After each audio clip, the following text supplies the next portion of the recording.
മാന്യ പ്രേക്ഷകർക്ക് എൻ്റെ പ്രണാമം. കേരളത്തിലെ ഓരോ കമ്മ്യൂണിസ്റ്റുകാരനും, ഭാരതത്തിലെ ഓരോ കമ്മ്യൂണിസ്റ്റുകാരനും, ഓരോ ക്രിസ്ത്യാനിയും, ഓരോ ഹിന്ദുവും, മുസ്ലിമിനെ കുറിച്ച് ഞാൻ പറയണില്ല, ഓരോ ക്രിസ്ത്യാനിയും ഓരോ ഹിന്ദുവും ഇവിടുത്തെ ഭരണാധികാരിയും അറിഞ്ഞിരിക്കേണ്ട ഒരു പുസ്തകമാണ് ഗോവയിലെ മതം മാറ്റം എന്ന പുസ്തകം. കഥയും വ്യഥയും എന്ന പുസ്തകം. ഇത് ശരിക്ക് ആർ ഹരി എന്ന് പറയുന്ന വ്യക്തി ഗോവയിൽ റൂട്ടുള്ള വ്യക്തിയാണ്. കൊങ്കണി ഭാഷ, കൊങ്കൺ ഭാഷ നല്ലോണം അറിയാവുന്ന, അതിൽ തന്നെ ജനിച്ച വ്യക്തി.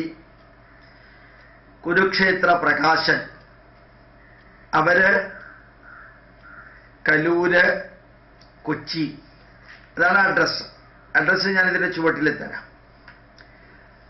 ആ പുസ്തകത്തില് എങ്ങനെയാണ് പോർച്ചുഗീസുകാര് 10,000-കണക്കിന് ഹിന്ദുക്കളെ മതം മാറ്റിയ ടോർച്ചറിങ്, ഇൻക്വിസിഷൻ നടത്തിയത് എന്നറിയണം.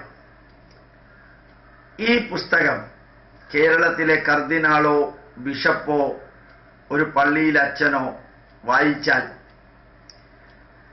90% ഉറപ്പാണ് ഞാൻ ക്രിസ്ത്യാനി ആയതിൽ ദുഃഖിക്കുന്നു എന്ന് അദ്ദേഹം പറയും. ക്രിസ്തുമതം പ്രചരിച്ച വഴിയിൽ ഏറ്റവും ഹീനമായിട്ടുള്ളത് യൂറോപ്പിൽ നടന്ന ഇൻക്വിസിഷനേക്കാൾ വിചിത്രവും നീചവും നികൃഷ്ടവും നിന്ദ്യവുമായിട്ടുള്ള കൊലയാണ് സെയിന്റ് ഫ്രാൻസിസ് സേവിയർ എന്ന പുണ്യവാളന്റെ കീഴിൽ ഗോവയിൽ നടന്നത്. തുറന്ന മനസ്സുള്ള ഒരു ക്രിസ്ത്യാനി ഈ പുസ്തകം വായിച്ചാൽ, അത് റോമൻ കത്തോലിക്കനായാലും പോപ്പിന്റെ കീഴിൽ പ്രവർത്തിക്കുന്ന ഏത് ക്രൈസ്തവ സഭയാണെങ്കിലും ശരി, ആ പോപ്പിനെ പരമാചാര്യനായിട്ട് ആദരിക്കുകയും അതേ പോപ്പാണ് അൽഫോൻസാമ്മയും ചാവറയച്ചനെയും മദർ തെരേസയെയും എല്ലാം പുണ്യവാളനും പുണ്യവാളത്തെയും ആക്കിയതെങ്കിൽ, അങ്ങനെ ഒരു പോപ്പിന്റെ പരമ്പരയിൽപ്പെട്ട പൂർവീക ഒരു പോപ്പ് 450 വർഷങ്ങൾക്ക് മുമ്പ് ഹൈന്ദവ ജനതയെ ചതച്ചരച്ച് വിരലുകളിലെ നഖം പിഴുതെടുത്ത്, വിരലുകൾ പിഴുതെടുത്ത്, കൈ പറിച്ചെടുത്ത്, കാലിലെ നഖം പറിച്ചെടുത്ത്, ലൈംഗിക അവയവങ്ങളിൽ സൂചി കയറ്റി തീ കത്തിച്ച് ഹിന്ദുവിനെ പീഡിപ്പിച്ച് മതം മാറ്റിയ ചരിത്രം ഗോവയിലെ മതം മാറ്റം എന്നൊരു പുസ്തകം ഒരിക്കൽ വായിച്ചാൽ ഒരു ക്രിസ്ത്യാനിയും ചോറ് കഴിക്കില്ല, ഊണ് കഴിക്കില്ല. ഹൈന്ദവ ജനത അനുഭവിച്ച വേദന ഇവിടുത്തെ ഭരണാധികാരികൾ അറിയണം.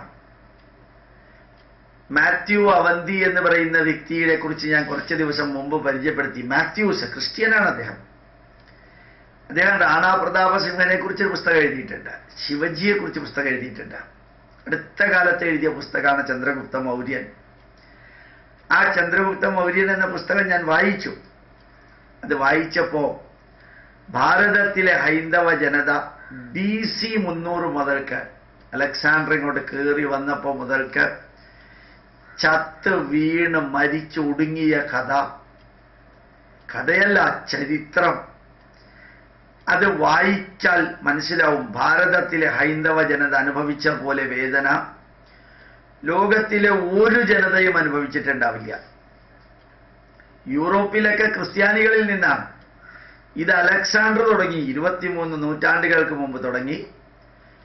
പിന്നെ 950 ഗസ്നിയിൽ നിന്ന് തുടങ്ങി. 995 അങ്ങ് അടിച്ചമർത്തപ്പെട്ട് ഒരു 600 വർഷം വിദേശ മുസ്ലിങ്ങളും ഗോറിയും ഖിൽജിയും തൈമൂറും തുഗ്ലക്കും അടിമവംശവും അവസാനം മുഗളവംശവും വരെ.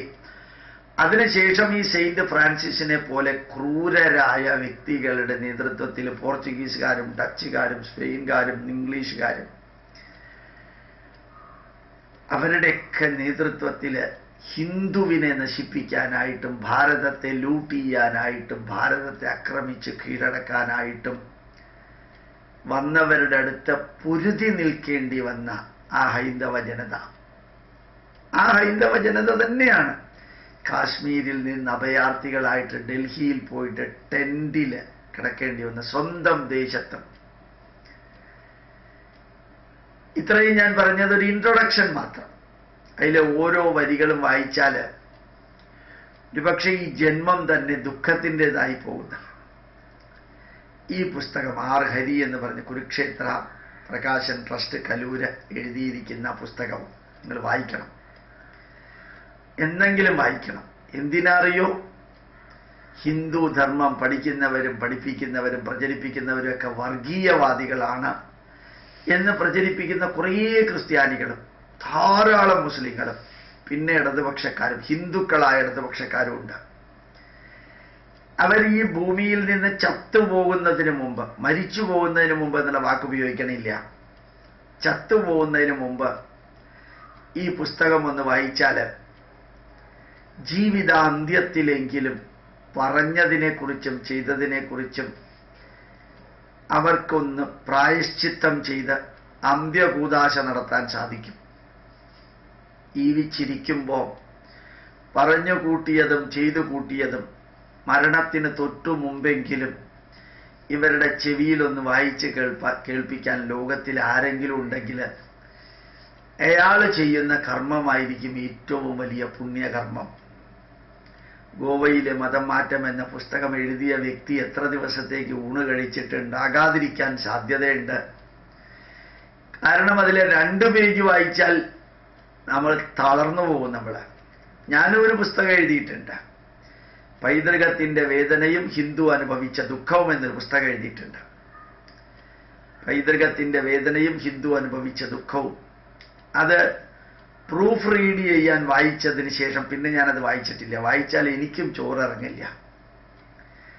അത്രയും വേദനാജനകമായിട്ടുള്ള സഹിച്ച ഹിന്ദുവിനെ ഇപ്പോഴും ഇവിടുത്തെ മുഖ്യമന്ത്രി ഉൾപ്പെടെ, ഇവിടുത്തെ യെച്ചൂരി ഉൾപ്പെടെ, ഇവിടുത്തെ യുക്തിവാദികൾ ഉൾപ്പെടെ അവഹേളിക്കാൻ വരുമ്പോൾ നരകമെന്നൊരു സ്ഥലം ഉണ്ടെങ്കിൽ, അല്ലെങ്കിൽ ഒരു ഇമാജിനറി സ്പേസ് ഉണ്ടെങ്കിൽ, അല്ലെങ്കിൽ ഇവിടുത്തെ ജീവിതത്തിൻ്റെ ഒരു ഭാഗമാണ് അത് എന്നുള്ളതാണെങ്കിൽ അത് ഇവർക്കൊക്കെ ഉള്ളതാണ് എന്നറിയാതെയെങ്കിലും പറയേണ്ടി വരും.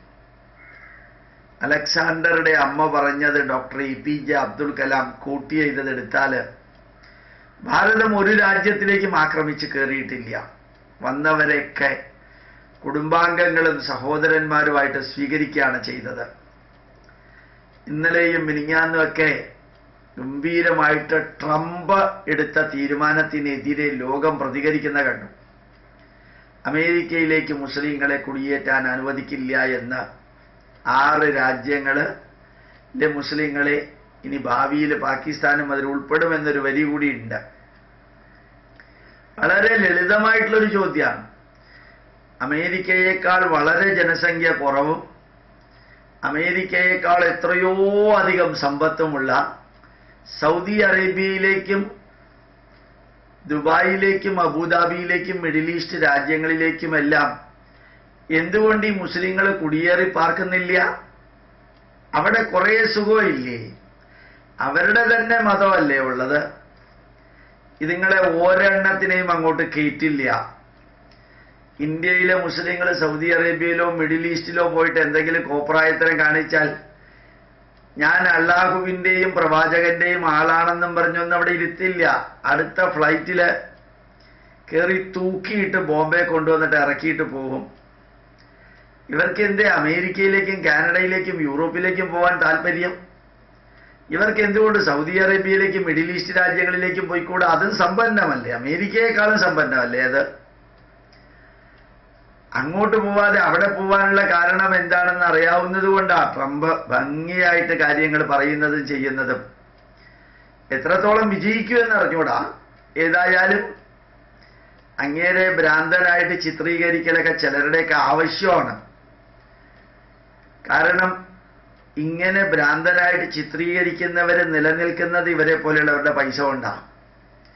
അതുകൊണ്ട് അന്നദാത സുഖീ ഭവ, നമുക്ക് പൈസയും പുറകിൽ കൂടെ അഡ്വർടൈസ്മെന്റും അതുപോലെ തന്നെ പെയ്ഡ് വാർത്ത കൊടുക്കുന്നവർക്കൊക്കെ വേണ്ടി വാദിച്ചില്ലെങ്കിൽ എങ്ങനെയാ നിലനിന്ന് പോവണ്ടേ? ചെലവ് 10 കോടിയും വരവ് 9 കോടിയും ആണെങ്കിൽ ബാക്കി 1 കോടി എവിടെന്നാ കിട്ടുക?